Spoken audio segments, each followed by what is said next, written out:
How does life relate to emotions? Hello, everyone. I'm Thomas, and welcome to my channel. I do educational videos, and today is no exception. We have been working a lot with this tree of life, and that will occur today as well. Tree of life is an ancient model of mainly our faculties of consciousness.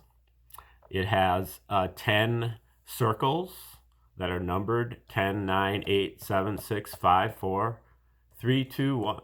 And then there's a thing called the abyss right here. And then there's a thing above the tree called the zero. So you have a total of 12 different faculties of consciousness, basically. Starting with 10 is the animal consciousness, our survival instinct. 9 is our domestic consciousness, what we get in the home when we're first growing up. In particular, high receptivity and the ability to memorize and imitate and copy what they're seeing from what we're seeing from our caregivers. The eighth sphere corresponds to the consensus worldview, or our ability to believe in the expert opinion, you know, the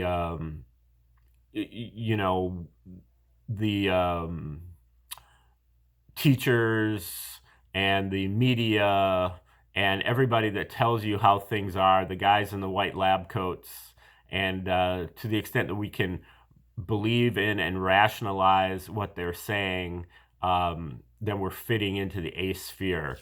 The seventh sphere is kind of the opposite of that, where it's for people who don't exactly see eye to eye with the belief systems of the eighth sphere and see things lacking with the eighth sphere. They come over here, and this is where our creative spark is. So our pleasure principle is. And we come up with alternatives to what's going on in the eighth sphere, in particular artistic expression and invention. This is also where we have inspiration, which is our link to the higher parts of the tree. We get inspired by heroes and other inspirations that we see up in the higher parts of the tree, and it causes us to focus on that trajectory. But the inspiration is only 1% of the genius. The other 99% is perspiration, which is a lot of hard work to make that quest up on the spiritual path. Now, number 6 is our free will faculty, our ability to make decisions and pay attention. And the first thing that we need to do with paying attention is stop paying so much attention to the bottom part of the tree, which we could call our conditionings, and to turn around and face the top part of the tree, which is our spiritual and divine aspects. The first of which is on the 5th sphere. This is our sense of justice, or karma. The enforcement of the natural law. The natural law is articulated here at the 4th sphere in terms of a cosmology, a book or other source that purports to tell us how everything works in the natural world. Then this also refers to a universal law, universal language, and universal love. Whereas, kind of like the romantic love is more of a 7th sphere thing, and the conventional language is more of an 8th sphere thing, but these are the universals here at the 4th sphere. The abyss corresponds to our psychic powers, our ability to tune into omens and to recognize omens and then to be able to act upon them. In my formulation, I generally use the abyss for electromagnetic phenomena, so electricity and magnetism. Generally, things that are in the abyss are magnetic.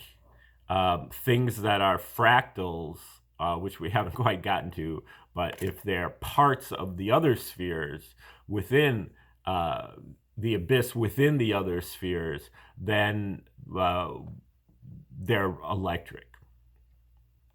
We'll get into a little bit of that later here. Third sphere, second sphere, and first sphere are our divine faculties. Omnipotence, all-powerful. Omniscience, all-knowing. Omnipresent, all-present eternally. So we tap into the omnipotence, all-powerful, through sound synchronization. We tap into the omniscience, wisdom, all-knowing or wisdom, our ability to solve problems through silence in the mind and being able to quiet the mind down to be able to kind of perceive the deeper aspects of the workings of our mind. So it's kind of like a calm body of water. If we can calm down our mind, then the surface of the water calms down. And if the surface is like super calm, it becomes transparent and you can see all the way to the bottom. But if there's little ripples in the mind, then the water is opaque. Okay, then the one above the tree, or the one on the top of the tree, is omniscience, omnipresence, meaning that it is always there. It's always at our deepest center, and it's at everybody's deepest center, and that's where we're all one. We all connect because we all have the exact same thing at our deepest center, and everything has its the exact same one at the deepest center. And then the zero sphere is what even goes beyond the center, which is really into the center of the actual one. So this is part of the universe that we're not privy to. This is the center, below the surface of the one. So we're really only kind of seeing the surface of the creator, and the creator has other aspects that we're not privy to.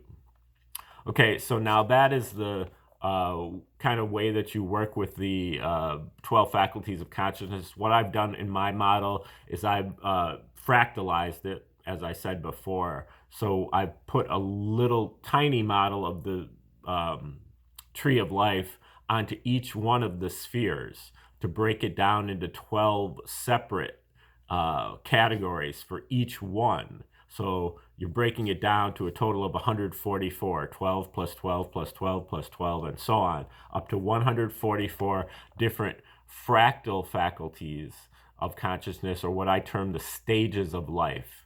But these stages are not so much chronological stages as they are dramatic stages. So there's all these little dramas that in this model that we go through. 144 different dramas. If you'd like to get a free copy of that list of the 144 stages of life, annotated, just click the link in the description and I'll send you out a free copy.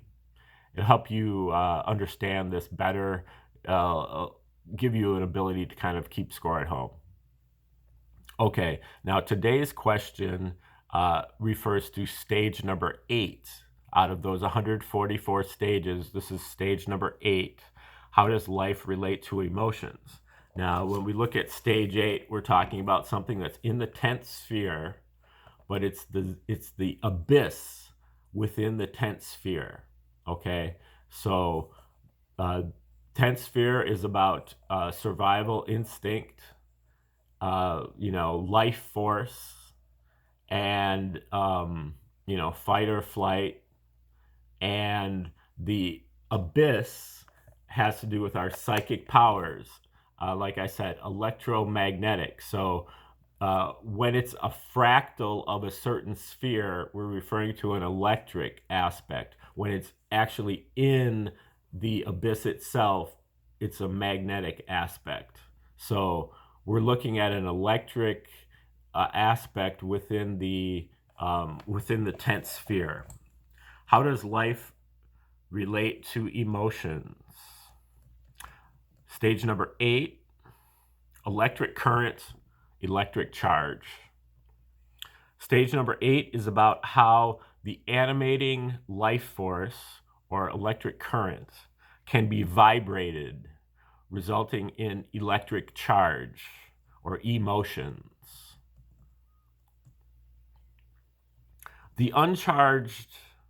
The electron has both charged and uncharged states.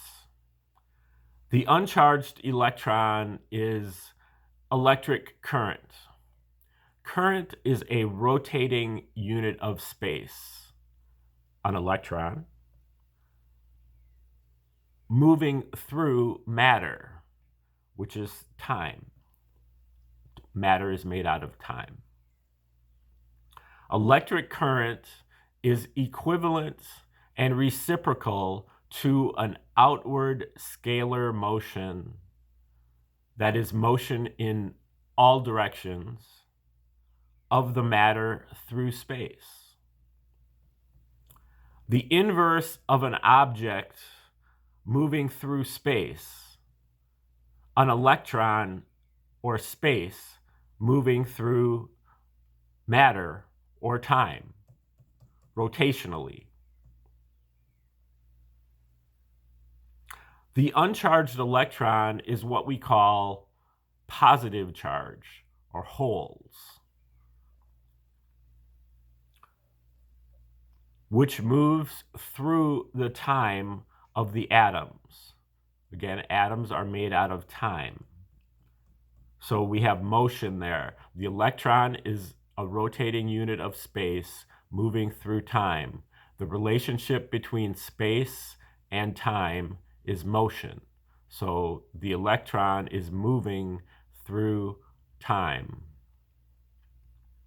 The uncharged electron is what we call positive charge. Current is our basic life force.